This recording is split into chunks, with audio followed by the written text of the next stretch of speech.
नमस्कार, आप देख रहे हैं न्यूज़ 24। आपके साथ मैं हूं रवि ठाकुर।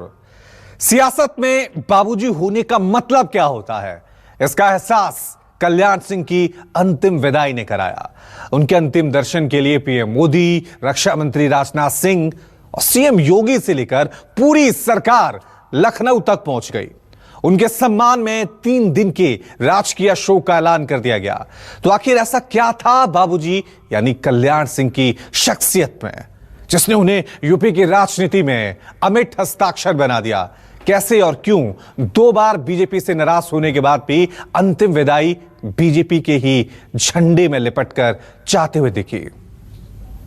भारतीय जनता पार्टी के संस्कार मेरे रक्त की बूंद बूंद में समाये हुए हैं और इसलिए मेरी इच्छा है कि जीवन भर भाजपा में रहूं और जीवन का जब अंत होने को हो तो मेरा शव भी भारतीय जनता पार्टी के झंडे पर लिपट कर जाए।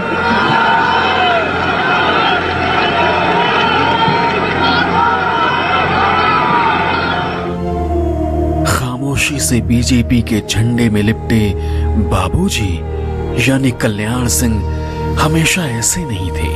उनकी आवाज ने ही बीजेपी को यूपी में शून्य से शिखर तक पहुंचा दिया।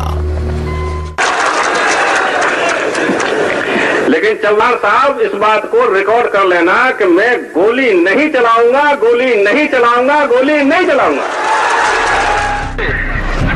25 सितंबर 1990 को अडवाणी की रथ यात्रा गुजरात से निकली और राम मंदिर आंदोलन की गूंज पूरे देश में गूंजने लगी।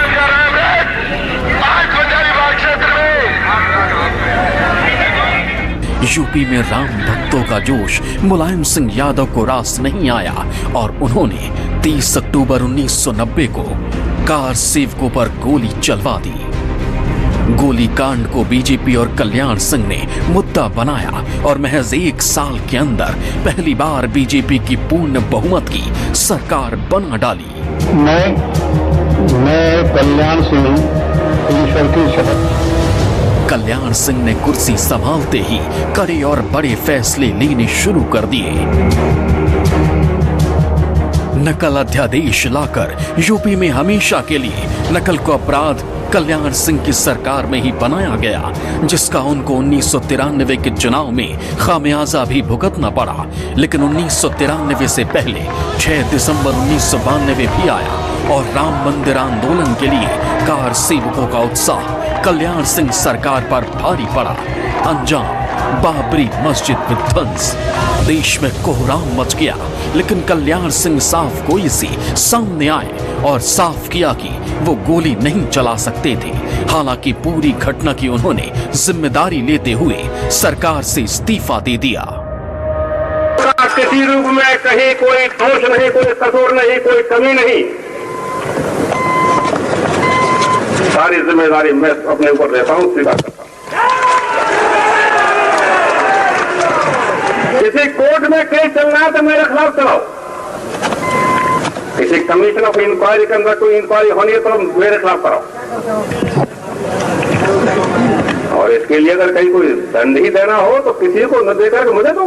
एनआईसी की मीटिंग में मैंने स्पष्ट किया था कि गोली नहीं चलाऊंगा, गोली नहीं चलाऊंगा, गोली नहीं चलाऊंगा। ये साफ गोई, ये सहजता, ये जिम्मेदारी का एहसास कल्याण सिंह के पूरे राजनीतिक सफर का हिस्सा रहा। जब भी आरोप लगे वो हर बार खुलकर सामने आए और विरोधियों को मुंहतोड़ जवाब दिया।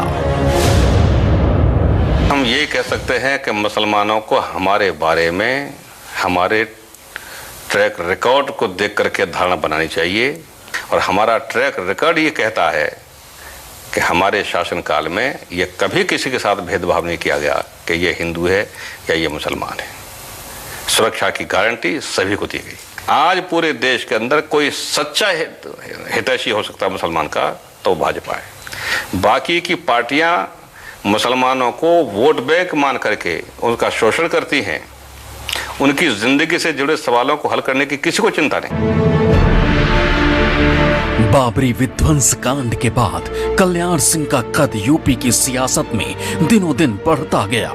बीजेपी के कैडर के साथ वो धीरे धीरे पिछड़ी जाति के लोगों को जोड़ने में सफल रहे। हालांकि 1993 के चुनावों में वो बीजेपी को नहीं जिता पाए, लेकिन खुद जीतकर विपक्ष के नेता बने। इस दौरान कार सेवकों पर गोली न चलाने के अपने फैसले को उन्होंने जन जन तक पहुंचाया। सेंट्रल फोर्सेस वहां लगी थी, उनका इस्तेमाल क्यों नहीं किया आपने? नहीं, हमने रोका ही नहीं। परिस्थिति वहां पर ऐसी पैदा हो गई कि सेंट्रल फोर्सेस जा नहीं सकी और गोली चलवाने का हम आदेश दे नहीं सकते थे, और गोली चलवाने का आदेश न देना हमारा कितना सही कदम था ये बाकी की परिस्थितियों ने भी सिद्ध कर दिया। नहीं, लेकिन आप गोली न चलवाते, आंसू गैस के गोले तो छुड़वा सकते थे, लाठी तो चलवा सकते थे, हेलीकॉप्टर तो वहां पे भेज सकते थे। लाठी चार्ज भी हुआ, आंसू गैस भी छोड़ी गई, नाकाम रही सब। अरे जब वहां पर जो उत्तेजना लोगों में पैदा हो चुकी थी जिस सीमा तक, हम गोली भी चलवा देते तो अभी लोग तो मार जाते हजारों। हमने अनुमान लगाया कि ढांचा फिर भी नहीं बचेगा। हमने कहा ठीक है, लोगों को नहीं जाने देंगे, ढांचा जाता जाए। अपनी साफ गोई और सरल स्वभाव से वो यूपी की जनता का दिल जीतने में कामयाब रहे, और नतीजा 1997 में फिर से उनका शपथ ग्रहण समारोह हुआ। सितंबर 1997 से नवंबर 1999 तक उन्होंने उत्तर प्रदेश के मुख्यमंत्री के रूप में फिर काम किया।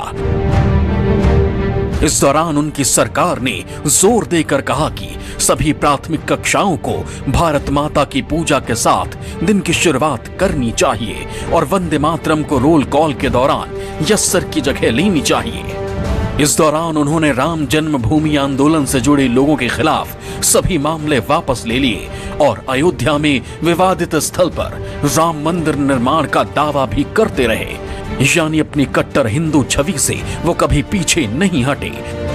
हालांकि कल्याण सिंह के किसी मंदिर में जाने या पूजा करने की कोई तस्वीर कभी सार्वजनिक तौर पर सामने आई हो, इसके पीछे उनकी अपनी वजह थी। आप पूजा पाठ करते हैं? पाठ नहीं करते, पूजा कर लेते थोड़ी सी। वो भी कोई ज्यादा नियमित नहीं हो पाता है। वैसे भी कुछ बातें मन की होती हैं, कंठी नहीं जपते। जहाँ श्रद्धा वहाँ श्रद्धा है, और श्रद्धा की व्याख्या नहीं की जाती। मेरी भी कई श्रद्धा है किसी शक्ति के प्रति। और क्योंकि आपने एक व्यक्तिगत सवाल पूछ लिया है तो मैं इतना ही कह सकता हूं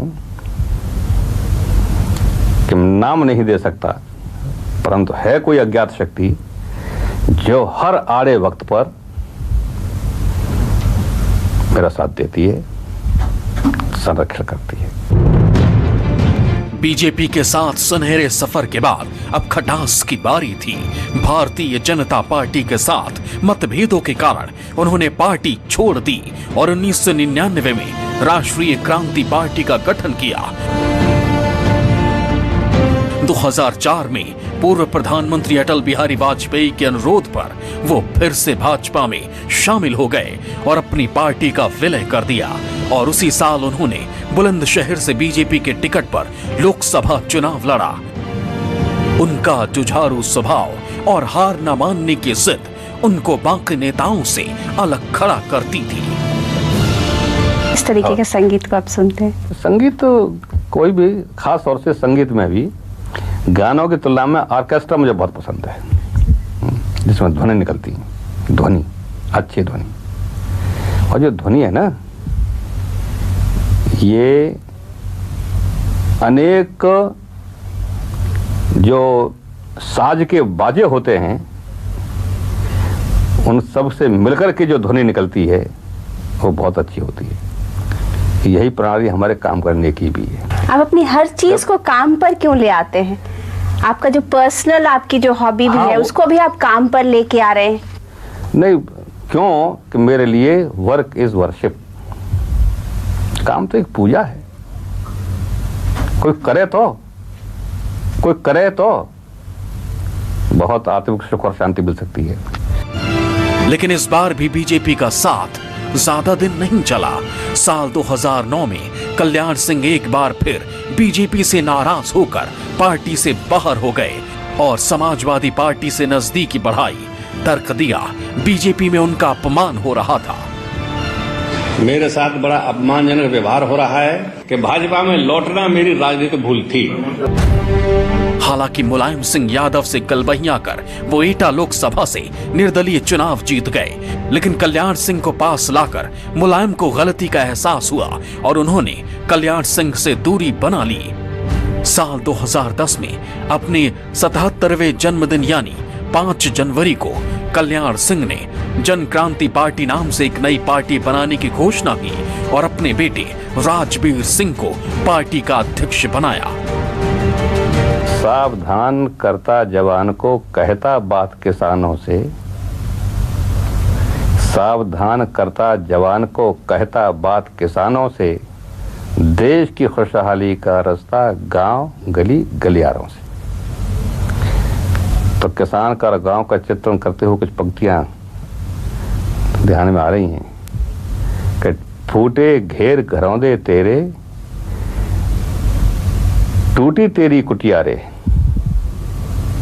और सुराखों से पानी टपके भीगे तेरी खटिया रे, तेरे घरवाली के तर पर फटी फटाई अंगिया रे। ये चित्रण किया है उसका, आगे आह्वान किया है इस सड़ांत में आग लगा दे क्रांत बड़े अंगारों से, देश की खुशहाली का रास्ता गांव गली गलियारों से। साल 2012 में जन क्रांति पार्टी के बैनर तले विधानसभा चुनाव लड़ा, लेकिन कुछ खास सफलता नहीं मिली। समझ आ गया कि बिना बीजेपी के उनका कोई अस्तित्व नहीं है। इसीलिए साल 2013 में कल्याण सिंह एक बार फिर बीजेपी में शामिल हुए और 2014 के लोकसभा चुनाव में पार्टी के पक्ष में जमकर प्रचार किया और पीएम मोदी को शेर बताते हुए 71 सीटों पर जीत दिलाई। कहा जाता है कि पीएम मोदी ने कल्याण सिंह से चर्चा के बाद ही यूपी में जीत का प्लान तैयार किया था। जनता ने तो स्वीकार कर लिया है कि देश के प्रधानमंत्री की कुर्सी पर एक लौह पुरुष, दूरदर्शी, विकास पुरुष, दृढ़ इच्छा शक्ति वाला शेर नरेंद्र मोदी को देश के प्रधानमंत्री के कुर्सी पर बैठाना चाहती है। 2014 में मोदी के प्रधानमंत्री बनने के बाद कल्याण सिंह को उनकी रणनीति सलाह का फायदा मिला और उन्हें राजस्थान और हिमाचल प्रदेश का राज्यपाल बनाया गया।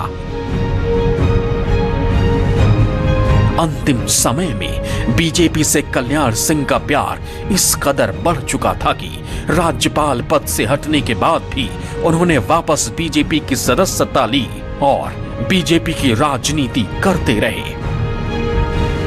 राम की नगरी में इतना भव्य मंदिर बनना चाहिए जो विश्व के लोग रामलला के दर्शन करने के लिए अयोध्या आए और विकास की दृष्टि से इतना विकास हो जाना चाहिए कि लोगों को लगे कि राम की नगरी है।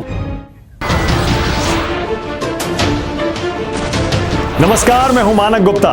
अगर आपको हमारा ये वीडियो पसंद आया हो तो इसे लाइक और शेयर जरूर करें और हाँ, हमें सब्सक्राइब और फॉलो करना ना भूलें ताकि आप देश और दुनिया की कोई खबर मिस ना करें। तो जुड़े रहिए हमारे साथ और देखते रहिए न्यूज़ 24।